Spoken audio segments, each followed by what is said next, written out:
আমন্ত্রণ। ব্যবসা বাণিজ্য আর অর্থনীতির সবশেষ খবর নিয়ে নিউজ 24 এর নিয়মিত আয়োজন পূবালী ব্যাংক পিএলসি বিজনেস টাইমে। পুরো আয়োজনে আপনাদের সঙ্গে আছি আমি আসিফ টিপু। সরকার সিন্ডিকেট ভেঙে বাজার ব্যবস্থায় স্বচ্ছতা ফিরিয়ে এনেছে বলে দাবি করেছেন বাণিজ্য উপদেষ্টা। বলেন, কাঠামোগত সংস্কারের মাধ্যমে একটি সুষ্ঠু ভিত্তি তৈরি করছে সরকার, যেটি ভবিষ্যতের নির্বাচিত সরকার সহজে দেশ পরিচালনা করতে পারে। রাজধানীতে জুলাই গণঅভ্যুত্থান স্মরণে আয়োজিত এক অনুষ্ঠানে বক্তব্য রাখেন তিনি। এদিকে যুক্তরাষ্ট্রের পাল্টা শুল্ক কমানোতে ভূমিকা রাখায় বাণিজ্য উপদেষ্টা শেখ বশিরউদ্দিনকে অভিনন্দন জানিয়েছেন উপদেষ্টা পরিষদ। বৃহস্পতিবার প্রধান সংবাদ সম্মেলনে প্রধান উপদেষ্টার প্রেস সচিব শফিকুল আলম একথা জানান। দেশের বাজার ব্যবস্থায় অসাধু সিন্ডিকেটের দৌরাত্মে অস্বাভাবিক দামে পণ্য কিনতে হয় সাধারণ মানুষকে। এই অভিযোগ দীর্ঘদিনের। তবে অন্তর্বর্তী সরকারের দাবি, তারা দায়িত্ব নেওয়ার পর থেকেই বাজারে নজরদারি জোরদার এবং কৃত্রিম সংকট তৈরির অপচেষ্টা প্রতিরোধে কাজ করেছে। যদি দেখি যে জুলাই গণঅভ্যুত্থান স্মরণে এক অনুষ্ঠানে বাণিজ্য উপদেষ্টা বলেন, বাজারে সিন্ডিকেট দূর করতে সক্ষম হয়েছে অন্তর্বর্তী সরকার। আমরা অনেক ক্ষেত্রেই অগ্রগতি অর্জন করেছি। আমরা বাজার ব্যবস্থায় সিন্ডিকেশনকে নির্মূল করতে সক্ষম হয়েছি। আমরা ইসিবির কার্যক্রমকে অন্তর্ভুক্তমূলক করতে পেরেছি। বলেন, সরকার দীর্ঘমেয়াদী কাঠামোগত সংস্কারে কাজ করছে, যাতে ভবিষ্যতের নির্বাচিত সরকার একটি কার্যকর প্রশাসনিক ও অর্থনৈতিক কাঠামো পায়। এই স্বল্পকালীন সরকারে আমরা আরো বেশি কাঠামোগত সংস্কার করে এমন একটা অবস্থায় উপনীত হতে পারবো, যার মাধ্যমে পরবর্তী নির্বাচিত সরকার দেশকে একটা সুষ্ঠু অর্থনৈতিক এবং বৈষম্যহীন যে আমাদের যে যাত্রা, এই যাত্রায় আমরা অগ্রসর করবো ইনশাআল্লাহ। এদিকে যুক্তরাষ্ট্রের পাল্টা শুল্ক কমানোতে ভূমিকা রাখায় বাণিজ্য উপদেষ্টা শেখ বশিরউদ্দিনকে অভিনন্দন জানিয়েছে উপদেষ্টা পরিষদ। বৃহস্পতিবার পরিষদের বৈঠক শেষে প্রধান উপদেষ্টার প্রেস সচিব শফিকুল আলম ব্রিফিং এ এই তথ্য জানান। আমাদের কমার্স অ্যাডভাইজারকে কংগ্রেচুলেশন জানিয়েছেন, কারণ আপনি জানেন উনি সাকসেসফুলি আমাদের যে ইউএস এর সাথে যে ট্যারিফ টক্সটা, সেটাকে উনি লিড করেছেন। আমাদের যারা কম্পিটিটর, তাদের থেকে আমরা বলবো যে আমরা একটা এখন মোটামুটি একই বা ভালো অবস্থানে আছি। শুল্ক কমানোর ক্ষেত্রে বাণিজ্য উপদেষ্টার সামনে থেকে নেতৃত্ব দিয়েছেন এবং পাল্টা শুল্ক 35% থেকে কমিয়ে 20% নির্ধারণ করা হয়েছে। মরিয়ম আজিজ মরিন, নিউজ 24, ঢাকা। যুক্তরাষ্ট্রের 50% শুল্কে বেশ চাপে পড়তে যাচ্ছে ভারতের অর্থনীতি। সবচেয়ে নেতিবাচক প্রভাব পড়বে দেশটির পোশাক, চামড়া, জুতা, বস্ত্র ও চিংড়ি রপ্তানি খাতে। এমনকি 40 থেকে 50% পর্যন্ত রপ্তানি কমার আশঙ্কা করা হচ্ছে। বিশেষজ্ঞরা বলছেন, ভারত যুক্তরাষ্ট্রের ভুল হিসেব দুই দেশের বাণিজ্যিক সম্পর্কে এমন ভাটা ধরিয়েছে। গেল জুলাইয়ের শেষে ভারতীয় পণ্যের উপর 25% আমদানি শুল্ক আরোপ করেন ডোনাল্ড ট্রাম্প। এরপর রাশিয়া থেকে ভারতের তেল আমদানি বন্ধে বুধবার সেই শুল্ক বাড়িয়ে 50% উন্নীত করেন। এটাকে অযৌক্তিক ও অন্যায় উল্লেখ করে ভারতের জাতীয় স্বার্থ রক্ষায় প্রয়োজনীয় সব পদক্ষেপ গ্রহণের বার্তা দিয়েছে মোদী প্রশাসন। সমঝোতা नहीं करेगा। তবে বড় অঙ্কের মার্কিন শুল্কে বেশ চাপে পড়তে যাচ্ছে ভারতের অর্থনীতি, কেননা ভারতের বস্ত্র ও পোশাক রপ্তানির সবচেয়ে বড় বাজার যুক্তরাষ্ট্র। শুধু পোশাক নয়, এর প্রভাবে নেতিবাচক প্রভাব পড়বে দেশটির চামড়া, রাসায়নিক, রত্ন, গয়না ও চিংড়ি রপ্তানি খাতেও। ভারতের গবেষণা প্রতিষ্ঠান GTRIA বলছে, এই শুল্ক মার্কিন বাজারে ভারতীয় পণ্যের দাম বাড়াবে, ফলে রপ্তানি কমে যেতে পারে 40 থেকে 50% পর্যন্ত। আলোচনার পরও সম্পর্ক এতটা ভেঙে পড়ার মূলে রয়েছে উভয় পক্ষের ভুল হিসাব। ভারত ভেবেছিল যুক্তরাষ্ট্র তাদের সর্বোচ্চ ছাড় দিবে, একই ভাবনা যুক্তরাষ্ট্রেরও ছিল। শেষে দুই দেশই নিজের স্বার্থকে প্রাধান্য দিয়েছে। এতে বৈশ্বিক অর্থনীতির অস্থিরতা আরো বাড়বে বলে মনে করা হচ্ছে। আসমাতুলি, নিউজ 24। বন্ধুখ্যাত ট্রাম্পের ধাক্কা সামলাতে চীনের সঙ্গে সখ্যতা চাইছেন নরেন্দ্র মোদী। এর মধ্যে দীর্ঘ 6 বছর পর চীন সফরে যাবার সিদ্ধান্ত নিয়েছেন তিনি। সেখানে SCO বৈঠকে যোগ দেবেন রুশ প্রেসিডেন্ট ভ্লাদিমির পুতিনও। বিশ্লেষকরা বলছেন, মার্কিন চাপ সামলাতেই এমন কৌশলগত অবস্থান নিয়েছে ভারত।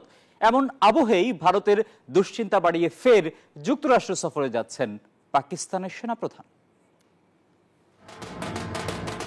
ডোনাল্ড ট্রাম্প দ্বিতীয় মেয়াদে ক্ষমতায় আসার 6 মাস না যেতেই বন্ধু খ্যাত নরেন্দ্র মোদীর সঙ্গে সম্পর্ক ছেদ। ভারতের উপর নতুন করে মোট 50% শুল্ক আরোপের পর সে সম্পর্ক তলানিতে ঠেকেছে। বলা হচ্ছে গেল কয়েক দশকের মধ্যে ভারত যুক্তরাষ্ট্র সম্পর্ক এখন সবচেয়ে খারাপ অবস্থায় আছে। এমন আবহে চীনের সঙ্গে সখ্যতা বাড়াতে চাইছেন নরেন্দ্র মোদী। চলতি অগস্টের শেষে বেজিং এ সাংহাই কোঅপারেশন অর্গানাইজেশন SCO বৈঠকে যোগ দেওয়ার কথা রয়েছে তার। জানা গেছে সেখানে যোগ দেবেন রুশ প্রেসিডেন্ট ভ্লাদিমির পুতিনও। ইউক্রেন যুদ্ধ শুরুর পর ভারত রাশিয়া থেকে তেল আমদানি বাড়িয়েছে অনেক। এ ধারা অব্যাহত রাখতে মস্কো সফর করছেন অজিত দোভাল। মূলত ট্রাম্প প্রশাসনের অতিরিক্ত শুল্ক আরোপ, বাণিজ্যিক হুমকি এবং একতরফা নীতির বিরুদ্ধে এক হচ্ছে এই 3 দেশ। ট্রাম্প ভারতকেও তার কৌশলগত স্বায়ত্তশাসন নীতি থেকে সরাতে যাচ্ছেন, তাই মার্কিন চাপ সামলাতে কৌশলগত অবস্থান নিচ্ছে রাশিয়া, চীন ও ভারত। এদিকে পাকিস্তানের সেনাপ্রধান ফিল্ড মার্শাল অসিম মুনির চলতি সপ্তাহেই ফের যুক্তরাষ্ট্র সফরে যাচ্ছেন। পাকিস্তান যুক্তরাষ্ট্রের এমন সখ্যতা ভারতীয় নীতি নির্ধারকদের জন্য দুশ্চিন্তা বাড়াবে বলেই মনে করা হচ্ছে। সূচকের পতনে চলতি সপ্তাহের লেনদেন শেষ হয়েছে দেশের প্রধান পুঁজিবাজার ঢাকা স্টক এক্সচেঞ্জ ও চট্টগ্রাম স্টক এক্সচেঞ্জে। একই সঙ্গে উভয় বাজারে লেনদেনও কমেছে। বৃহস্পতিবার সপ্তাহের চতুর্থ ও শেষ কার্যদিবসে ডিএসইতে সবকটি সূচকের মান কমেছে। প্রধান মূল্য সূচক DSEX 63 পয়েন্ট কমে অবস্থান নেয় 5408 পয়েন্টে। সূচকের পাশাপাশি এদিন ডিএসইতে লেনদেনও 183 কোটি টাকা কমেছে। এছাড়া হাতবদল হওয়া শেয়ার ও মিউচুয়াল ফান্ড ইউনিটের মধ্যে দাম বেড়েছে 79টির, কমেছে 268টির এবং অপরিবর্তিত রয়েছে 51টি কোম্পানির শেয়ারের দাম। অন্যদিকে দেশের অপর পুঁজিবাজার CSE-তে সার্বিক সূচক CASPI 162 পয়েন্ট কমেছে। সূচকের সঙ্গে এদিন CSE-তে লেনদেনও 30 কোটি টাকা কমেছে। পঞ্চগড়ে চলতি বছরের সার বরাদ্দের পরিমাণ অন্যান্য অর্থ বছরের তুলনায় কম হওয়ায় সার সংকটের আশঙ্কা করছেন চাষিরা। এই সুযোগে সারের মূল্য বাড়িয়ে দেওয়ায় চড়া মূল্যে সার কিনতে হচ্ছে কৃষকদের।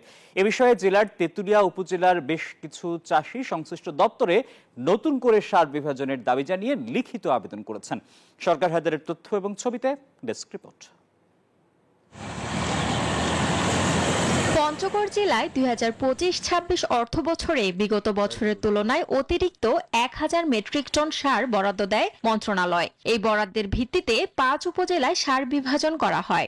অভিযোগ উঠেছে ইউরিয়ার বরাদ্দ ঠিক থাকলেও গত অর্থ বছরের তুলনায় টিএসপি, ডিএপি, এমওপি সারের বরাদ্দ কম দেয়া হয়েছে। এতে সার সংকটের আশঙ্কা করছেন কৃষক। সারের অবস্থা বর্তমান ভালো না, সার পাওয়া যায় না, সারের রেট বেশি। সার টিএসপি নাই, টিএসপি 40 টাকা, পটাশ 28 টাকা, ইউরিয়া 28 টাকা। সার পাওয়া যায় না, ডিলারের কাছে যাইলে লাইন ধরে থাকতে হয়। এটা 1700-1800 আছে, আমরা চাষি সার পাই না। সার রাত্রিবেলা দিয়ে যায়, মাগরিবের আজান সময় দিয়ে যায় ভ্যানত করে সারের দোকানকে, আর সারের দোকানগুলো আনে এনে বিক্রি করে ওই গুড়া ঢুকাছে। চাষিরা বলছেন বরাদ্দ কমের সুযোগ কাজে লাগিয়ে ডিলার ও ক্ষুদ্র দোকানদাররা সারের দাম কেজি প্রতি 2 থেকে 3 টাকা বাড়িয়ে দিয়েছেন। এই সময় আমাদের মৌসুম, কিন্তু আমরা সঠিক সময় সার পাই না। এখন আমাদের টিএসপি সারের দরকার। টিএসপি সারের কাছে যাই, টিএসপি সার নাই। বাজারে তো কোনো ইয়া দেখে না, বড় বড় দোকানদার, বড় বড় ব্যবসায়ীরা নিয়ে যা সার লাগায় হাইজা করে রাখে দেয়। যেখানে আমরা জেনেছি তেঁতুলিয়া উপজেলায় 1920 মেট্রিক টন সার বরাদ্দ থেকে কেটে নেওয়া হয়েছে। এটা চাষিদের উপর বিশাল একটা নির্যাতন বলে আমি মনে করি। তবে কৃষি সম্প্রসারণ অধিদপ্তর বলছে চা বাগানের জন্য সার বরাদ্দ দেওয়ার কথা চা বোর্ডের। আমরা যে উপজেলায় সার বিভাজন করে থাকি সেটি আমাদের ফসলি জমির উপর, চায়ের উপর আমরা কোনো সার নির্ধারণ করে থাকি না। ফলে এবছর আমরা চা বাগান বাদ দিয়ে আমরা আমাদের ফসলি জমি নির্ধারণপূর্বক আমরা সেইভাবে বরাদ্দ প্রদান করি। উত্তরের জেলা পঞ্চগড়ের তেঁতুলিয়া উপজেলায় 14,950 হেক্টর কৃষি জমি রয়েছে। এর মধ্যে 2000 হেক্টর জমিতে চায়ের চাষ হচ্ছে। Desk report, news 24। বাংলাদেশের সর্ববৃহৎ folk reality show magic Bauliana আবারও নতুন আঙ্গিকে দর্শকদের সামনে ফিরে আসছে। বৃহস্পতিবার স্কয়ার টয়লেট্রিজ লিমিটেডের পৃষ্ঠপোষকতায় এবং সান ফাউন্ডেশনের উদ্যোগে মাছরাঙ্গা টেলিভিশনে সম্প্রচারিত এই প্রতিযোগিতার 5ম আসরের আনুষ্ঠানিক ঘোষণা করা হয়। রাজধানীর একটি হোটেলে সংবাদ সম্মেলনে উপস্থিত ছিলেন স্কয়ার টয়লেট্রিজ লিমিটেডের সিইও মালিক মোহাম্মদ সাইদ, মিডিয়াকম লিমিটেডের সিইও অজয় কুমার কুণ্ড এবং স্কয়ার টয়লেট্রিজ লিমিটেডের head of marketing doctor Jesmin Zaman. ছিল পূবালী ব্যাংক পিএলসি বিজনেস টাইমে। সবাইকে ধন্যবাদ।